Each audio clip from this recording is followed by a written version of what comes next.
రూపేష్, ఆకాంక్ష సింగ్ జంటగా నటిస్తున్న షష్ఠి పూర్తి సినిమా మే 30, 2025న గ్రాండ్ రిలీజ్కు సిద్ధమవుతోంది. ఈ ఫ్యామిలీ ఎమోషనల్ డ్రామాలో రాజేంద్ర ప్రసాద్, అర్చన కీలక పాత్రల్లో నటిస్తుండగా పవన్ ప్రభ దర్శకత్వంలో మా ఆయి బ్యానర్పై రూపేష్ నిర్మిస్తున్నాడు. ఇప్పటికే 4 సూపర్ హిట్ సాంగ్స్తో ఆడియన్స్ను ఆకర్షించిన ఈ సినిమా ఇళయరాజా సంగీతంతో మరింత హైప్ సంపాదించింది. ఈ నేపథ్యంలో హీరోయిన్ ఆకాంక్ష సింగ్ సినిమా గురించి ఆసక్తికర విషయాలు వెల్లడించింది.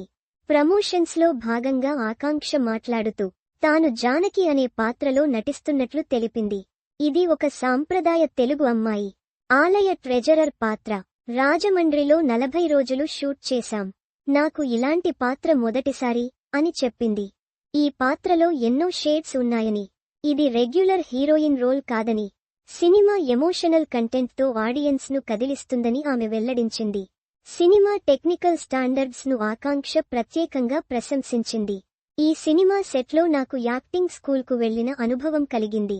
రాజేంద్ర ప్రసాద్తో మళ్లీ స్క్రీన్ షేర్ చేసుకోవడం ఎమోషనల్ సన్నివేశాల్లో చాలా నేర్పింది అని అన్నారు. దర్శకుడు పవన్ ప్రభ విజన్, క్లారిటీని, నిర్మాత, నటుడు రూపేష్ సినిమా పట్ల చూపిన అంకితభావాన్ని కూడా ఆమె మెచ్చుకున్నారు. సంగీతం ఈ సినిమాలో కీలక పాత్ర పోషిస్తుందని ఆకాంక్ష చెప్పింది. ఇళయరాజా గారితో పనిచేయడం నిజంగా ఆశీర్వాదం.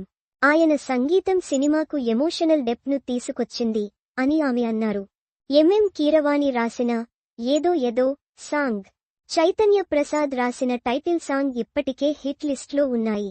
ఈ సినిమా సంగీతం కుటుంబ కథనానికి మరింత బలం చేకూరుస్తుందని ఆమె తెలిపింది. మొత్తంగా షష్ఠి పూర్తి సినిమా అభిమానులను ఎమోషనల్ జర్నీలో ముంచెత్తనుందని ఆకాంక్ష చెప్పింది. కుటుంబంతో కలిసి చూడాల్సిన సినిమా ఇది. స్టోరీలో ఎమోషన్స్ అందరినీ కదిలిస్తాయి అని ఆమె అన్నారు.